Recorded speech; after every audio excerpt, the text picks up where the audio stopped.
Guy Fawkes and the Order of the Gunpowder Plot by Barbara Purdom, independent scholar and host of Quantum Harry, the podcast. The United Kingdom's national holiday, the 5th of November, called Bonfire Night or Guy Fawkes Day, celebrates the 1605 defeat of the Gunpowder Plotters, Catholic rebels who lost their fight against a state forcing them to recant their religious beliefs after Henry VIII created the Church of England. This conflated church and state, so anyone who did not bend the knee to the church was considered a heretic and a traitor to the crown. Early in the first Harry Potter book is the only mention of the holiday. A Muggle newsreader suggests that premature celebrations of Bonfire Night, the name Guy Fawkes is conspicuously absent, might explain the firework-like explosions Muggles witness as wizards celebrate Voldemort's fall. Neither Harry nor one of his best friends, Hermione Granger, both of them Muggle-raised, note the absence of the holiday at Hogwarts. Those outside the UK may not grasp just what a glaring omission this is. It's like setting a story in the United States on the 4th of July with no mention of fireworks or parades. One possible explanation is that wizards don't consider themselves to be UK citizens. They have their own educational system, government, currency, transportation, and press, plus different borders. All of the British Isles are under the Ministry of Magic in London, while the UK includes England, Scotland, Wales, and Northern Ireland, but not the Republic of Ireland. A UK reader might be concerned about Dumbledore's phoenix, Fawkes, having the name of the most notorious traitor in British history. Or they could shrug it off as a joke, since phoenixes burn up and are reborn from their ashes, while Guy Fawkes is burnt in effigy each 5th of November. It is probably a joke, but it's also a misdirect. Dumbledore's army triumphs over an oppressive regime by using fireworks, among other things, against the establishment, not to celebrate a traitor's defeat. There's no literal celebration of Bonfire Night or Guy Fawkes Day in the Harry Potter books, but there is a metaphorical one flipped on its head, with a burning fox, fireworks, and a powder keg under the seat of political power just waiting to go off. Church and State. Harry's Quidditch position is Seeker. This could refer to early 17th century English dissenters called Seekers, who believed that everyone should be open to direct revelation from God. For Harry, it is a metaphysical title pointing to his being an axis mundi, a link between worlds. As a Seeker, he is a priest, a shaman crossing into supernatural realms. Despite the title of Seeker alluding to a belief system in which everyone is their own intercessor with the divine, this seems to point to Harry's being an intercessor for others. A Quidditch Seeker is the one person on a team permitted to touch the golden snitch. In the life-sized chess game in the first book, Harry is a bishop, a conduit between heaven and earth, and he is a champion in the Triwizard Tournament, doing battle on behalf of his school. In Order of the Phoenix, we hark back to both his chess role and his Quidditch position. Dumbledore is a pope figure, the leader of Hogwarts, now in the role of a religious institution. The central tenet of Dumbledore's creed is that Voldemort has returned. The evangelist delivering this news is Harry. The Ministry of Magic preaches a different gospel. You know who isn't back, and Cedric Diggory's death was an accident. So carry on, nothing to see here. Thus, at the end of the 4th book, Dumbledore and Minister for Magic Cornelius Fudge have a parting of the ways that is nothing less than a wizarding religious schism. Harry the Heretic. The backdrop for the Gunpowder Plot is a church-state conflict. When church and state are the same, it is inevitable that those following a competing system of beliefs are called not just heretics, but traitors to their country. This was the case when the Pope refused to grant Henry VIII's divorce from Catherine of Aragon, and Henry created his own church. Similarly, in the 5th Harry Potter book, Fudge sees Dumbledore the Pope figure as a threat to his authority. A school expelling a student is like a church excommunicating a member. During Harry's hearing at the ministry, Cornelius Fudge brings up Harry breaking rules at school, and Dumbledore reminds him that he cannot expel students from Hogwarts. These are sectarian powers that Fudge wants because Hogwarts not being under his control undermines his authority. He wants Hogwarts under ministry control as churches in England were brought under control of the crown. Dumbledore's and Harry's beliefs conflicting with Fudge's now make them traitors to their government, which also makes them more than a little similar to Guy Fawkes, Robert Catesby, and other participants in the Gunpowder Plot. Dolores Umbridge, Undersecretary to Cornelius Fudge, sends Dementors after Harry so he will either break the law by using magic outside of school, or, failing that, be kissed by a Dementor, also eliminating him as a threat. She specifically attacks his soul when she and Fudge are preparing to wage a religious war against him, Dumbledore, and Hogwarts as an institution. When Professor McGonagall learns that Umbridge has given Harry a detention, she says, "Do you really think this is about truth or lies?" Umbridge labels Harry a liar and a heretic, in effect. This is not acceptable to him. She also bans him from Quidditch for life, equivalent to a member of the clergy being defrocked. He is stripped of his seeker title, stripped of his metaphorical priesthood, as the crown did with clergy who refused to repudiate Rome. Just as many priests refused to recant, Harry refuses to back down, going to one detention after another, stubbornly clinging to his truth despite being tortured. The Hogwarts Credo. Harry's spiritual coming of age came in the second book. In the Chamber of Secrets, he makes a statement of faith in Dumbledore, the Pope/God figure, bringing Fawkes to him.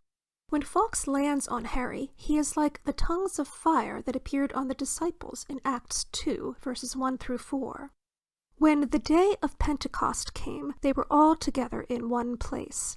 Suddenly, a sound like the blowing of a violent wind came from heaven and filled the whole house where they were sitting. They saw what seemed to be tongues of fire that separated and came to rest on each of them. All of them were filled with the Holy Spirit and began to speak in other tongues as the Spirit enabled them. Fawkes fills the role of the Holy Spirit, making this Harry's Pentecostal moment. Pentecost became the feast in the church calendar when youths around Harry's age were confirmed. About the same time in a Jewish youngster's life, they learn an unfamiliar tongue to read a Torah portion at their bar or bat mitzvah, after which they are of age. Harry already speaks another language effortlessly, Parseltongue. Symbolically, this means he can speak to the other, which is how the disciples used their gift. They evangelized. In Order of the Phoenix, Harry evangelizes by telling Rita Skeeter about Voldemort's return, and she writes the Gospel according to Harry Potter. Remember, remember, the 5th of November.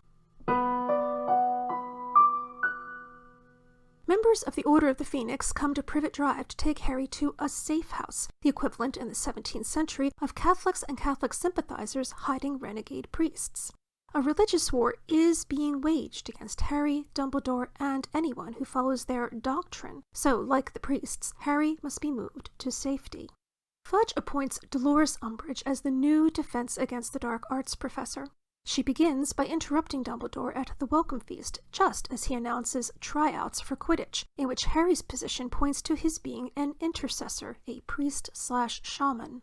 She begins her mission at Hogwarts, the metaphorical state church, by interfering with Harry fulfilling his role as an intercessor, a metaphorical priest, loyal to the Pope figure, Dumbledore. On the way to give McGonagall notice of his first detention with Umbridge, Harry meets Peeves, who taunts him.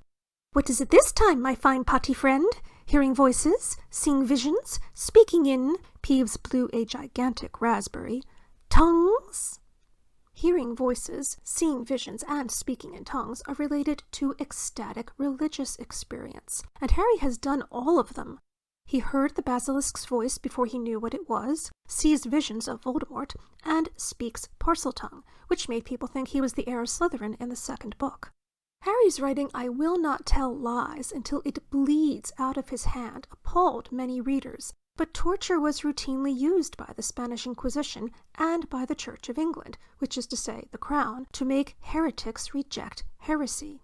Umbridge doesn't choose just any torture for Harry. He must recant his heretical beliefs. Quibbling with Luna Lovegood. Harry isn't the only character in the role of a dissident priest in Order of the Phoenix. Like Professor Trelawney, Luna Lovegood sees and/or believes in what others cannot or will not. She tells Harry that she sees the Thestrals pulling the carriages that take them to the castle, and says, "You're just as sane as I am." But he doesn't find this comforting. He lives in a world most people cannot see, but there's still a division in the magical world between those with faith in the unseen and those who require concreteness. Hermione laughs at Luna's ideas, and Harry asks her not to offend the only people who believe him. Who believes what and in whom is a contentious issue throughout the book. But Luna, whose father publishes the wizard tabloid called The Quibbler, is where Hermione turns in order to spread Harry's gospel. Rita Skeeter, however, points out a problem. "You think people will take him seriously if he's published in The Quibbler?" "Some people won't," said Hermione in a level voice, "but the Daily Prophet's version of the Azkaban breakout had some gaping holes in it." Quidditch and Dumbledore's Army. Hermione is frequently anti-Quidditch. She is cool to Harry and Ron for going to Quidditch practice rather than doing OWL revision, though Harry's reluctance to give up his last vestige of play is understandable. Plus, a seeker catching a snitch is reenacted symbolically in the final book every time Harry captures or destroys a Horcrux. So when he practices Quidditch, he is, in effect, preparing to defeat Voldemort. This is another reason that the position of Seeker is an intercessor/priestly role for him. After Umbridge bans him from Quidditch, Ginny takes Harry's place as Seeker on the house team. In her first match, she echoes Victor Crumb's actions in the Quidditch World Cup by catching the snitch, though Gryffindor will lose, so everyone, especially Ron, the new keeper, is spared a prolonged match. Harry must do the equivalent of this at the end of Deathly Hallows, when he equates the end of his life with the end of a Quidditch match. The DA replaces Quidditch for Harry after he is banned for life. Sirius confirms that Umbridge and Fudge consider classroom work and defense lessons to be combat training. "What does he think we're doing here, forming some sort of wizard army?" Harry jokes, but soon they are. And since Fudge thinks Dumbledore wants to take on the Ministry, his suspicions are confirmed when he sees the parchment calling the club Dumbledore's Army. The Hogwarts Inquisition. Celebration of Bonfire Night began in 1606, 1 year after the attempted terrorist act that made Guy Fawkes infamous. Every year since, Fawkes has been burnt in effigy as a celebration of his defeat. In Order of the Phoenix, Harry and Sirius, who is another symbolic priest in hiding, communicate through fire. Sirius's head appears in the fire in the Gryffindor common room, as if he is a fox who cannot be burnt. When Umbridge begins monitoring the Flu network, this prevents members of the Order from using it. It is as if she is shutting them out of their symbolic natural habitat, fire.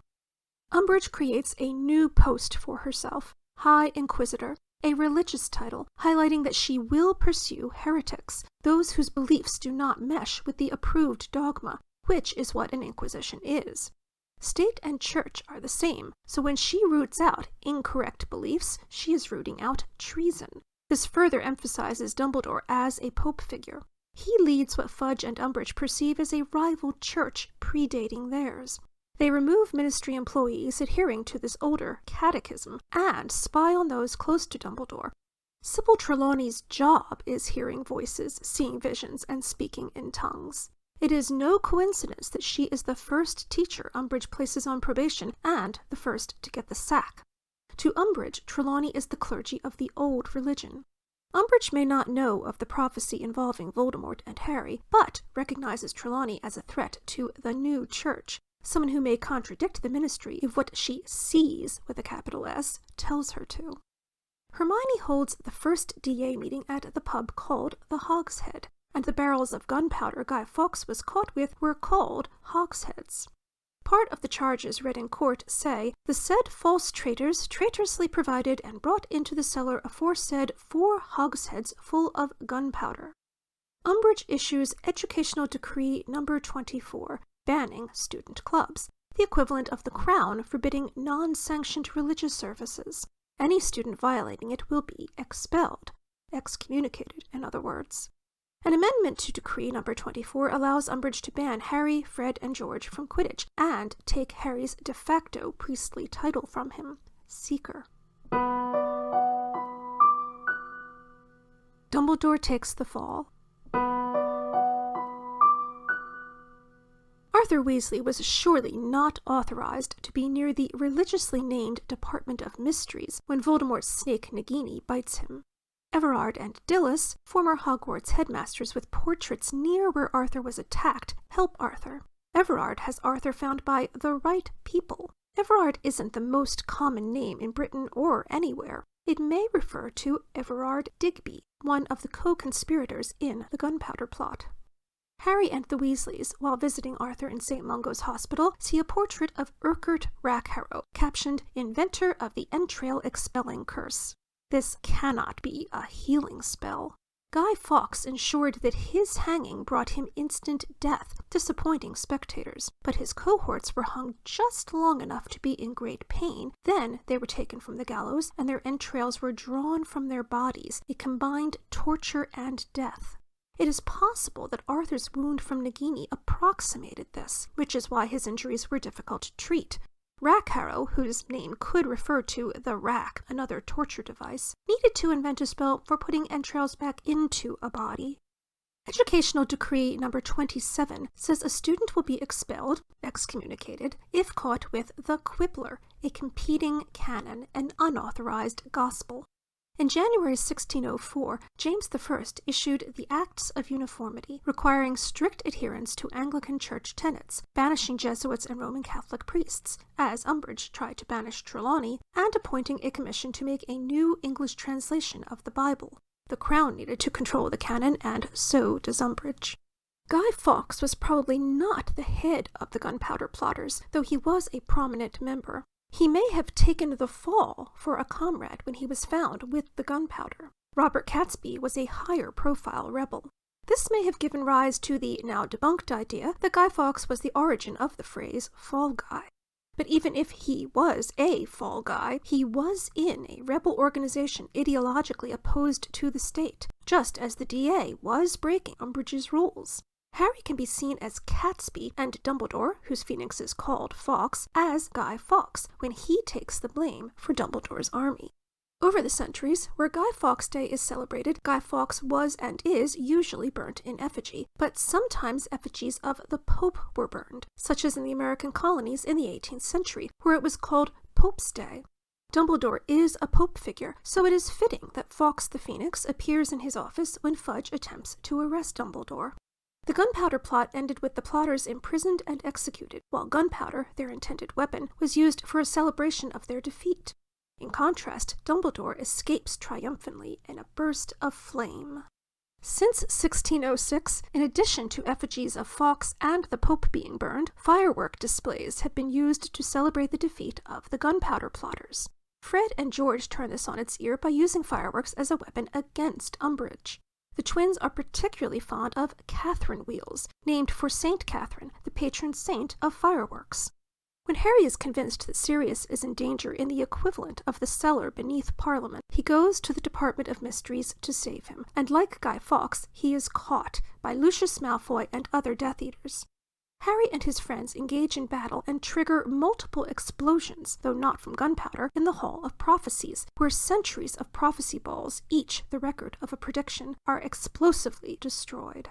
When Dumbledore and Voldemort appear at the Ministry, it is clear to those who witness their spectacular duel that Dumbledore had good reason for his faith in Harry. Voldemort is indeed back. Harry's gospel was the truth. Afterward, Dumbledore the Pope is reinstated as head of the symbolic state church, Harry is vindicated, Cornelius Fudge's days in power are numbered, and Dolores Umbridge goes back to being a ministry hack. In Harry Potter and the Order of the Phoenix, whose title refers to the animal named for Guy Fawkes, a notorious traitor or freedom fighter, depending on your perspective, the rebels win. Then, in the next book, Dumbledore echoes Guy Fawkes again by controlling his own death and passing the torch to a young freedom fighter priest called Harry Potter.